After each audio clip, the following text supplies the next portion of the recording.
Currently, Missouri's economic development incentive programs are primarily based on new job creation. They don't distinguish between new companies or existing companies.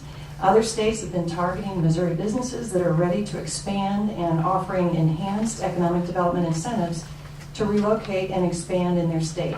In fact, the Department of Economic Development estimates that for the last 3 years, there were between 20 and 30 Missouri businesses each year that were seeking to expand.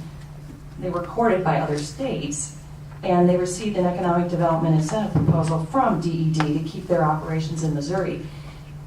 They just don't have the sufficient tool that it will take to keep these companies in Missouri and incent them to stay. In order to make it more attractive for a company to stay in Missouri and expand here, the Missouri Business First programs gives DED the authority to provide these ready-to-expand businesses an additional bump in the amount of tax credits they're currently receiving. A 2% bump for every 5 years the company's in business in Missouri, for a total, over a period of time, up to 10%. So in other words, if a company has been in existence here in Missouri for 5 years, the director of the Department of Economic Development, based on some criteria, will be authorized to expand that or bump that up 2%. If the company was here 10 years, it could be up to 4%. And 15 years, 6%, et cetera, for a cap of up to 10%. Missouri Business First doesn't increase the annual program caps for the tax credit programs. The cap on each of the programs remains the same. It increases the per project caps within the annual program caps. So we have the tax credit caps, and it bumps up against it, but it doesn't raise the annual program caps. In fact, Oversight reported the assumption that small businesses that qualify for additional benefits would be positively impacted as a result of the proposal.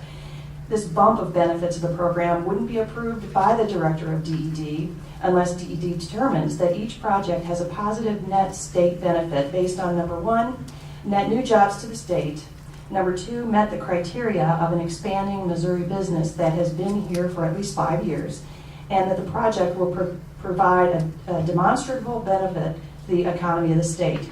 And you'll notice at the end of the bill there's also a clawback provision to protect the taxpayers.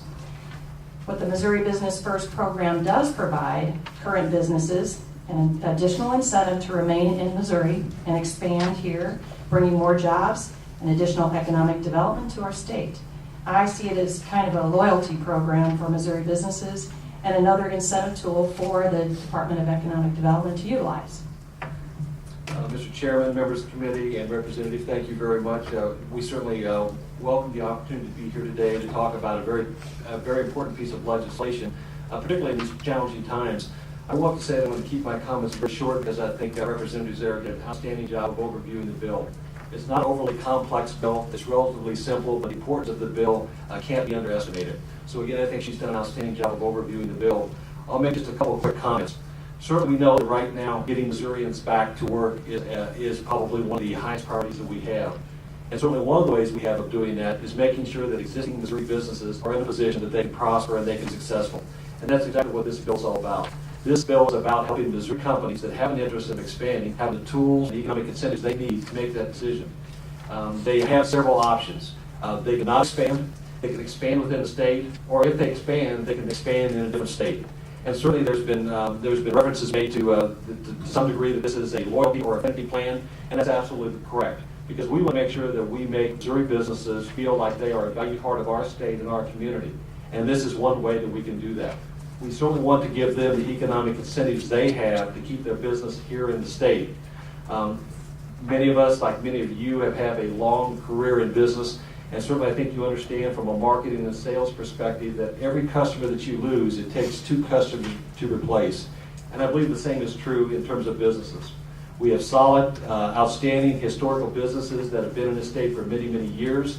And for every one of those that we lose, it's probably going to take 2 new businesses to replace the value and the economic impact they provide to the state. So with that, I would again stand for questions, but please accept my strong support of this bill, that this does something that many other states don't do, and one of the real gaps that most states have in their economic development toolkit, and that is a way to really acknowledge and incent your existing businesses that have a long history in your state of giving them the incentive to stay in the state and to expand. And with that, This legislation is past due. Representative Lou, we appreciate your efforts, Representative. This is very, very important. I see this legislation, frankly, as the first step. Existing jobs in the state of Missouri are, in our opinion, as important or more important than new job creation.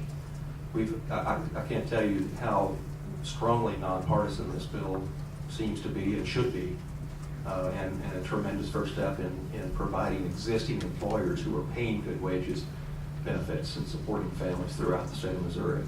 We, again, could share anecdote after example of existing firms that will come to us, and not in a threatening manner, but my colleagues in this room who manage projects closer to state lines. Frankly, Springfield is just 45 miles from a state line in Arkansas. But those who are 45 feet from a state line might share with you that their industry, their businesses, and professional organizations are being raided on a daily basis. There's not a week that goes by that we know, at least in Springfield, that there are economic development practitioners that are knocking on the doors of our business and industry every single week, courting them to their states and to their communities. Obviously, those jobs will be considered net new jobs to their state, and existing jobs in Missouri are more important than that. And we applaud your efforts, certainly applaud your efforts in carrying this bill, and again, hope that there's a nonpartisan attitude toward jobs. As we hear jobs, that's most important, especially in this economic time. I think we're really lucky in this state to have a long history of Missouri-based businesses that are here willing to make a commitment to the state and also to their local communities. And so I think it's very fitting that we give an extra incentive for those companies when they create jobs and they have large capital investments. And if we don't, we're going to lose them. So we urge you to support this legislation.